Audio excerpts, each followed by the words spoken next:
జిల్లాలో ఎంత చేసినా ఏముంది అనే సమయంలో అద్భుతమైన అవకాశం మన పంచాయతీరాజ్ శాఖ మార్చులు మరియు డిప్యూటీ సీఎం గారి రూపంలో నాకు కల్పించిన దేవుడికి నేను ముందుగా కృతజ్ఞతలు తెలియజేసుకుంటున్నాను సార్. అలాగే మీ టీంలో మీతో సమానంగా పరుగులెత్తిస్తూ మీ ఆలోచనలన్నీ కూడా ఉన్న మా గౌరవ కమిషనర్ సార్కి, ఓఎస్డీ గారికి, అలాగే ఇతర అధికారులకు, ప్రిన్సిపల్ సెక్రటరీ గారికి అందరికీ కూడా హృదయపూర్వక నమస్కారాలు. నేను తల ఉంచి నమస్కారం చేసుకుంటున్నాను సార్. ఎందుకంటే ఈ 25 ఏళ్లుగా ఎంపీడీఓలుగా ఉన్నాం సార్. చివరి సంవత్సరంలో అద్భుతంగా డిఎల్డిఓ కల్పించారు. అలాగే డిఎల్డిఓ నుంచి కూడా మీరు సీఈఓలుగా కూడా ప్రమోషన్ పొందుతారని ఒక చల్లని కబురు కూడా మాకు చెప్పారు సార్. ఇంకా ఎందుకంటే సార్ 94, 95 ప్రాంతాల్లో మాతో పాటుగా జాయిన్ అయిన డిప్యూటీ తహసీల్దార్లు అందరూ కూడా డిఆర్ఓలుగా ఉన్నారు సార్. వాళ్ళందరూ కూడా ఇప్పుడు మేము అక్కడికి వెళ్తే మే కమిన్ సార్ అని వాళ్ళ పర్మిషన్ అడిగి లోపలికి వెళ్ళాల్సిన పరిస్థితి సార్. ఒక రకంగా ఉద్యోగం చేశాం సార్. ఎంత కష్టపడ్డా కానీ అక్కడ మేము చాలా ఇదిగా అయ్యేవాళ్ళం సార్. వాళ్ళతో సమానంగా ఈరోజు మాకు చివరిలో కూడా అవకాశాలు కల్పించిన మిమ్మల్ని జీవితాంతంగా మేము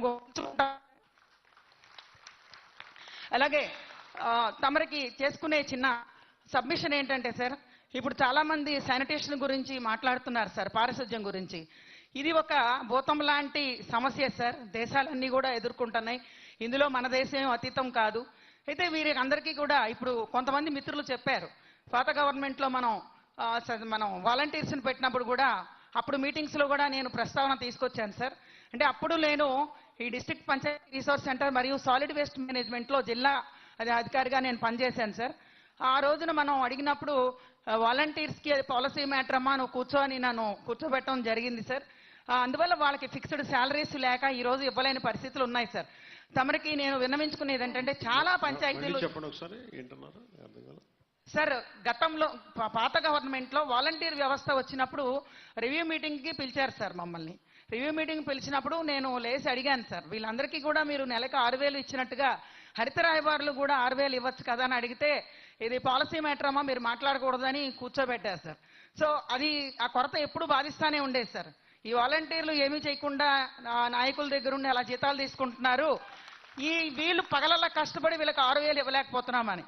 అయితే ఇప్పుడు తమరి దయ వల్ల కమిషనర్ గారు మాకు వాళ్ళకి హెల్త్ ఎలవెన్స్ కింద కూడా ఇంకొక 4,000 ఇవ్వమని చెప్పారు సార్.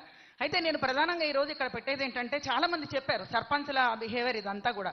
కొంతమంది సర్పంచులు అయితే ఆ రోజుల్లో 5 సంవత్సరాల కాలంలో మీరు తప్పనిసరిగా చేయవలసిన బాధ్యతలు ఏమిటి అని నేను సర్పంచ్లు అడిగినప్పుడు ఎవరూ కూడా మేము పారిశుధ్యం మా ప్రధాన బాధ్యత, డ్రింకింగ్ వాటర్ మా బాధ్యత అని చెప్పేవారు కాదు సార్. చెక్ బుక్ మాకు సంతకాలు పెడతామే పని, ఇవన్నీ మాకు పని లేదు అని విసురుకునేవారు సార్. సో ఇప్పుడు మనకి గ్రామాల్లో ఈ ఓపెన్ డెఫికేషన్ సమస్య చాలా ఉంది సార్. బహిరంగ మల విసర్జన జరుగుతూనే ఉంది. వీళ్ళు వ్యక్తిగత మరుగుదొడ్లు కట్టుకున్నా కానీ వాడని వాళ్ళు ఉన్నారు. అందువల్ల దయచేసి రాబోయే కాలంలో సర్పంచులుగా కంటెస్ట్ చేయడానికి ఎవరైనా ముందుకు వచ్చినప్పుడు మీ గ్రామంలో మీరు బహిరంగ మల విసర్జన పూర్తిగా నిర్మూలించారా, పారిశుధ్యమును తాగునీరు సరిగా అన్ని వసతులు ఉన్నాయా, అందరి పిల్లల్ని స్కూల్లో జరిపించారంటే మనం ఏమైతే మ్యాండేటరీగా ఈరోజు తప్పనిసరిగా వాళ్ళు పాటించాల్సి ఉన్నాయో అవన్నీ కూడా మీరు పాటిస్తున్నారా అని అడిగి వారికి పంచాయతీ సర్పంచులుగా అవకాశం కల్పిస్తే బాగుంటుంది సార్. ఎందుకంటే మనం ఎంత మాట్లాడుకున్నా కానీ వాళ్ళు వాళ్ళ ప్రధాన బాధ్యతల నుంచి పక్కకు తప్పుకునడంతో ఈ రోజున సెక్రటరీలు అందరూ కూడా ఇబ్బంది పడే మాట అయితే వాస్తవం సార్. దయచేసి మనకి ఎలక్షన్స్ ముందున్నాయి కాబట్టి సర్పంచుల విషయంలో మంచిగా ఎంపిక చేసి July sir, July 31 sir. July తర్వాత ఎన్నికలు వస్తే మీరే పోటీ చేసినారు. Thank you very much sir. అదే ఖచ్చితంగా ఈ ఓపెన్ డెఫికేషన్ ఒకటి, తర్వాత మీరు ఎంపీటీఓ గారు కూడా ఇందాక మాట్లాడారు ఈ గ్రీన్ అంబాసిడర్స్. ఖచ్చితంగా నా మనసు ఎప్పుడు కూడా గ్రీన్ అంబాసిడర్స్ మీద ఉంది.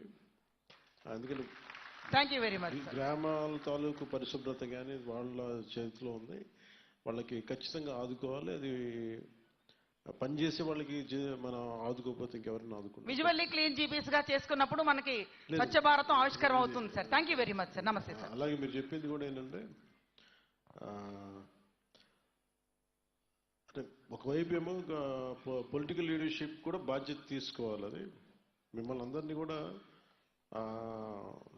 అడ్మినిస్ట్రేషన్ లో భాగంగా మిమ్మల్ని మీ అందరికీ అకౌంటబిలిటీ ఉంటుంది. మీరు అంటుంది ఏంటంటే let political leadership also at the panchayat level be accountable. అది మీరు అంటున్నారా? లేదు, అది యూనో ఇట్స్ చాలా పర్టినెంట్ పాయింట్. అంటే చాలా పరిగణించాల్సిన అంశం. ఎందుకంటే సార్ ఘన వ్యర్థాల నిర్వహణ సెగ్రిగేషన్ లో భాగంగా మేము గ్రామాలకు వెళ్ళినప్పుడు ఈ తడిపొడి చెత్తలో ఇవన్నీ కలిసిపోవడం వల్ల విపరీతమైన దుర్గంధం వచ్చి గ్రామాలన్నీ చాలా బాధగా ఉంటున్నాయి సార్. అందువల్ల సింగిల్ యూజ్ ప్లాస్టిక్స్ కంట్రోల్ ఒకటి లేబర్ డిపార్ట్మెంట్ కూడా చర్యలు తీసుకోవాలని కోరుతున్నాను సార్. నేను మీరు చెప్పింది ఏమనిపిస్తుంది అంటే నాకు దోస్ పొలిటికల్ డెసిషన్ ఇవన్నీ పక్కన పెడితే నేను కుటుంబంలో ఉండే సభ్యులందరికీ కూడా చెప్తాను, పార్ట్నర్స్కి కూడా. కొంత మీకు అవగాహన ఉంది కాబట్టి పంచాయతీ వ్యవస్థ మీద గ్రామాలు ఎలా ఉండాలనేది కొంత శాతం మీలాంటి ఔత్సాహికులు కూడా ప్రోత్సాహం ఇవ్వాలి. అంటే మీలాంటి వాళ్ళు కూడా పనిచేయాలి దాంట్లో సర్పంచెస్కి. ఇది ఖచ్చితంగా దీన్ని పరిగణిస్తాను సార్. లాస్ట్ విషయం సార్, మాకు ట్రైనింగ్ లో భాగంగా మాకు పిఆర్&ఆర్డి మన ట్రైనింగ్స్ కమిషనర్ సార్ మాకు మన సిపిఆర్ గారు ట్రైనింగ్స్ కమిషనర్ వాళ్ళిద్దరు కూడా మాకు తమిళనాడు పంపించారు సార్. ఒక చిన్న చెప్తాను సార్, అక్కడ ఎక్కడ కూడా వాళ్ళు హోటల్స్ లో ఆకులే వాడుతున్నారు సార్, ప్లాస్టిక్స్ వాటర్లేదు సార్. అంటే టిఫిన్ ప్లేట్ల దగ్గర కూడా బడ్డీల దగ్గర కూడా అరిటాకు వేసి టిఫిన్ పెడుతున్నారు సార్. కేరళ కదా, తమిళనాడు సార్. అక్కడ అరిటాకును అలాగే ఆవులకు పెడుతున్నారు sir. So plastic single use plastics బాగా కంట్రోల్లో ఉంది సార్.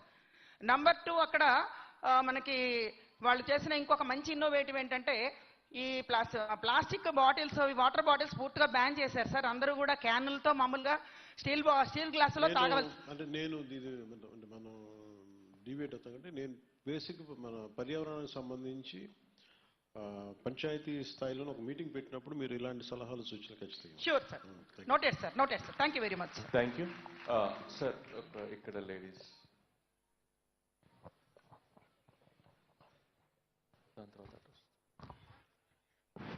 సార్ నమస్తే.